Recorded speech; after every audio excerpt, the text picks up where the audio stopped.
Ma'asyiral muslimin yang dimuliakan Allah Subhanahu wa taala, pembahasan di siang hari ini kita akan membahas 5 perkara dari makhluk-makhluk yang Allah ciptakan di sorga, kemudian Allah turunkan ke dunia. Apa saja makhluk-makhluk itu? Ma'asyiral muslimin yang dimuliakan Allah Subhanahu wa taala, kita tahu bahwa sorga adalah darun a'addallahu lil muttaqin, sebuah tempat yang Allah peruntukkan bagi orang-orang yang bertakwa.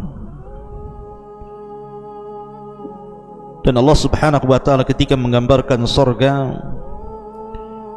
Allah berfirman, wa basyiril ladzina amanu wa amilus salihati anna lahumul jannah tajri min tahtihal anhar kullama ruziku minha min thamaratir rizqan qalu hadzal ladzi ruzikna min qablu wa utubihi mutasyabiha.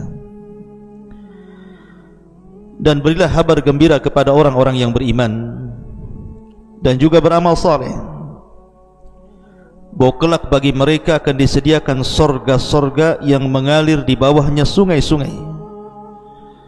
Setiap kali mereka diberikan rizki dari buah-buahan, maka mereka mengatakan, inilah rizki yang telah kami rasakan ketika di dunia. Dan mereka diberikan buah-buahan itu yang mirip rupanya. Artinya ada buah-buahan di dunia yang kemudian ada di sorga, sehingga orang-orang yang di sorga itu akan mengenang makanan-makanan yang pernah dimakan di dunia. Tapi tentu kata Abdullah ibn Abbas radhiyallahu anhuma, persamaan nama dunia dan sorga itu hanya pada nama saja, bukan pada hakikat. Di dunia ada kurma, di sorga ada kurma. Di dunia ada pisang, di sorga ada pisang. Hanya nama saja, tapi hakikatnya mala ainun ra'at wala udhunun sami'at wala khatara ala qalbi bashar. Kenikmatan sorga itu tidak bisa dilihat mata, didengar telinga, apalagi terlintas dalam pikiran kita pun tidak bisa, saking nikmatnya. Nah, di sana Nabi SAW menyebutkan ada beberapa makhluk sorga yang Allah Subhanahu wa taala turunkan ke bumi dan kita bisa saksikan makhluk itu. Apa saja? Ma'asyiral muslimin yang dimuliakan Allah Subhanahu wa taala, yang pertama disebutkan dalam hadis yang dikeluarkan oleh Imam Al-Bukhari dan juga Imam Muslim dari Anas bin Malik radhiyallahu an, qala Rasulullah sallallahu alaihi wasallam, rufi'at li as-sidratu fa idza arba'atu anharin nahrani zahirani wa nahrani batinan, fa amma zahiran fan-nil wal furat wa amma al-batinan fa nahrani fil jannah. Kata Nabi sallallahu alaihi wasallam, ketika diperlihatkan kepadaku atau ketika aku diangkat ke Sidratil Muntaha, maka tiba-tiba aku diperlihatkan 4 sungai, yang 2 sungai yang tampak dan yang 2-nya lagi tidak tampak. Adapun yang tampak adalah sungai Nil, ini yang pertama, dan yang kedua sungai Furat ataupun Efrat. Adapun 2 sungai yang batin yang tidak tampak adalah 2 sungai yang ada di surga. Ma'asyiral muslimin yang dimuliakan Allah Azza wa Jalla, dalam hadis Muslim ada tambahan, wal furat wan nail kullun min anharil jannah. Dan sungai Efrat juga, sungai Nil, sungai Efrat yang ada di Irak dan sungai Nil yang ada di Mesir, semuanya termasuk dari sungai-sungai surga. Disebutkan oleh para ulama bahwa yang dimaksud sungai Nil dan Efrat ini adalah sungai-sungai sorga Kata para ulama, la'allal muradu min kauni hadhil anhari minal jannati anna aslaha minha kama anna aslal insan minal jannah. Bahwa boleh jadi maksud Nabi SAW keberadaan sungai-sungai sorga yang kemudian ke bumi ini, maksudnya asalnya dari sorga. Sama dengan manusia juga asalnya dari sorga. Adam alaihi salatu wassalam pernah hidup di sorga. Allah subhanahu wa ta'ala berfirman, uskun anta wa zawjukal jannah. Masuklah engkau wahai Adam dan juga bawa pasanganmu Hawa ke dalam sorga. Maka Adam pernah menetap di sorga dan merasakan kenikmatan yang luar biasa. Tetapi karena dosa yang dilakukannya, Adam alaihi salatu wassalam akhirnya kemudian dikeluarkan dari sorga. Ukhruj minha, dalam ayat Allah mengatakan dalam surah Al-Baqarah, Allah subhanahu wa ta'ala berfirman tentang masalah Adam dan Hawa yang dikeluarkan dari sorga. Allah mengatakan, ihbitu minha, turunlah kalian semua dari sorga. Ma'asyiral muslimin yang dimuliakan Allah subhanahu wa ta'ala, jadi sungai Efrat yang pertama dan juga sungai Nil boleh jadi asalnya dari sorga, dulunya dari sorga, kemudian dialirkan ke dunia. Dan itu sebagaimana pendapat Al-Imam An-Nawawi rahimahullahu ta'ala. Ma'asyiral muslimin yang dimuliakan Allah azza wa jalla, adapun yang dimaksud dua sungai yang batin yang ada di sorga, tentu yang dimaksud adalah Al-Kautsar, yang Allah subhanahu wa ta'ala firmankan, inna a'tayna kal kautsar. Ini yang pertama. Dan yang kedua, sungai Efrat dan juga sungai Nil.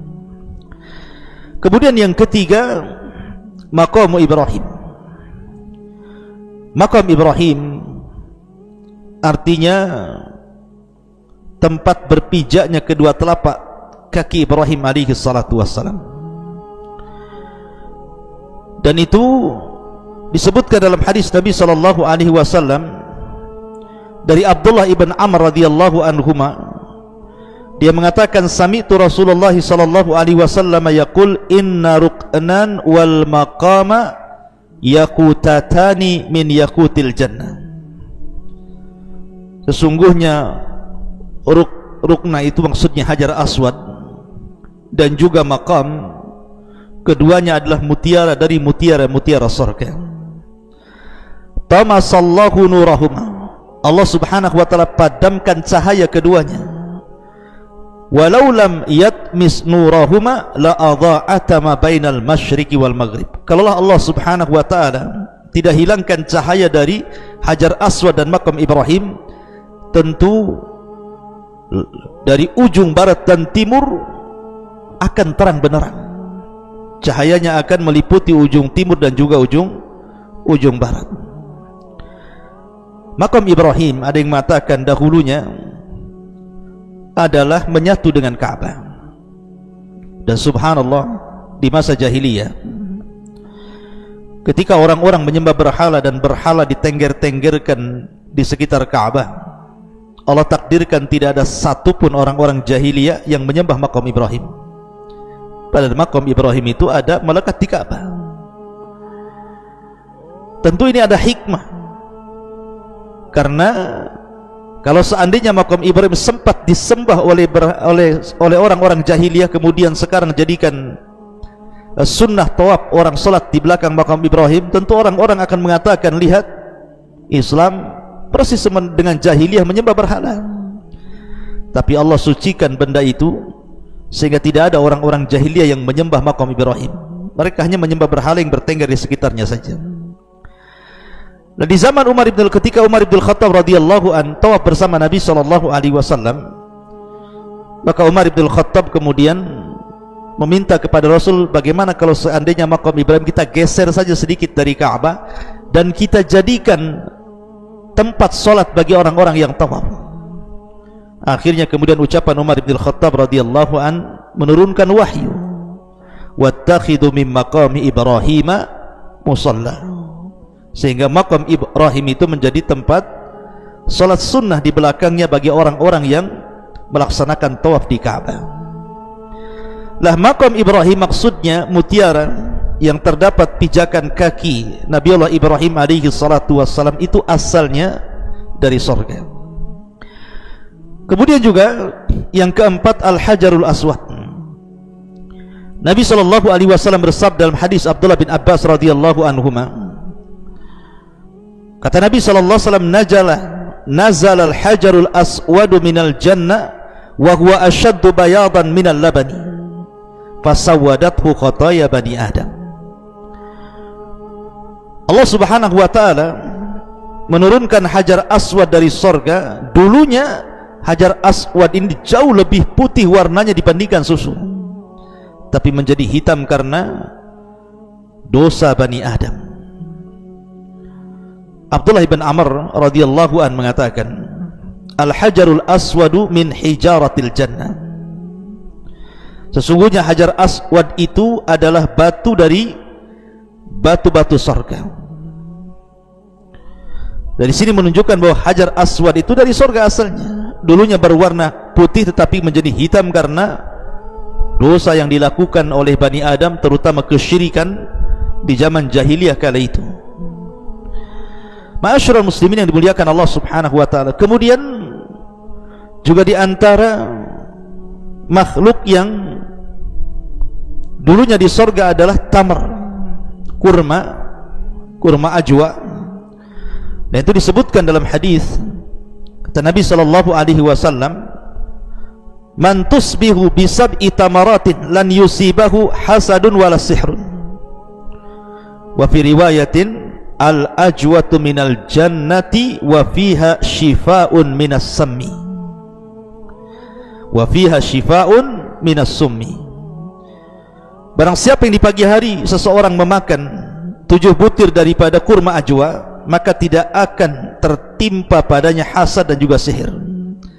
Dan riwayat ajwa itu dari sorga, padanya terdapat obat dari racun. Ini diantara 5 perkara yang disebutkan oleh para ulama tentang makhluk-makhluk sorga yang ada di bumi. Pertama sungai Efrat, yang kedua sungai Nil, yang ketiga makam Ibrahim, yang keempat hajar aswad, dan yang kelima korma ajwa. Ada yang mengatakan bahwa tongkat Nabi Musa juga dari sorga. Kemudian juga Raudhatus Syarifah, tempat di mana seseorang berdoa di situ sangat mustajab, antara raudhah dan juga pintu masuk kamar Nabi sallallahu alaihi wasallam. Sebagaimana Nabi sallallahu alaihi wasallam mengatakan, ma baina baiti wa mimbari raudhatun min riyadil jannah. Antara rumahku dan juga mimbarku terdapat taman dari taman-taman surga. Di sini terdapat perkara yang disebutkan oleh Ikrimah dari Abdullah bin Abbas radhiyallahu anhuma, salah satu asya nazalat ma'al Adam. 3 perkara turun bersama Nabi Adam. Ketika Adam turun dari surga ke bumi, maka turun 3 perkara bersama Adam. Kemudian disebutkan Al-Hajarul Aswad, yang pertama hajar aswad, yang kedua asa Musa, tongkatnya Nabi Musa yang panjangnya 10 hasta sebagaimana tingginya Nabi Musa. Kemudian Al-Hadid. Ma'asyiral muslimin yang dimuliakan Allah Azza wa Jalla, tapi riwayat ini tidak ada ulama yang kemudian mensahihkannya, wallahu alam, sehingga kita berpegang kepada hadis yang sudah jelas-jelas sahih. Di antara makhluk-makhluk Allah Subhanahu wa taala yang Allah turunkan ke bumi, di antaranya sungai Efrat dan juga sungai Nil berdasarkan hadis Bukhari dan Muslim. Kemudian juga makam Ibrahim, kemudian hajar aswad, kemudian kurma al-ajwa, adapun asa Nabi, tongkat Nabi Musa, dan yang lainnya wallahu alam masih diperbincangkan riwayatnya oleh para ulama. Subhanallah bihamdika, asyhadu an la ilaha illa anta, astaghfiruka wa atubu ilaik. Allahu ta'ala alam. Assalamualaikum warahmatullahi wabarakatuh. قد جاب خواطرنا حلم يطويه تخرجنا أيام الجد قضيناها وهنا الإنجاز يسامرنا فرح قد جاب خواطرنا حلم يطويه تخرجنا أيام الجد قضيناها وهنا الإنجاز يسامرنا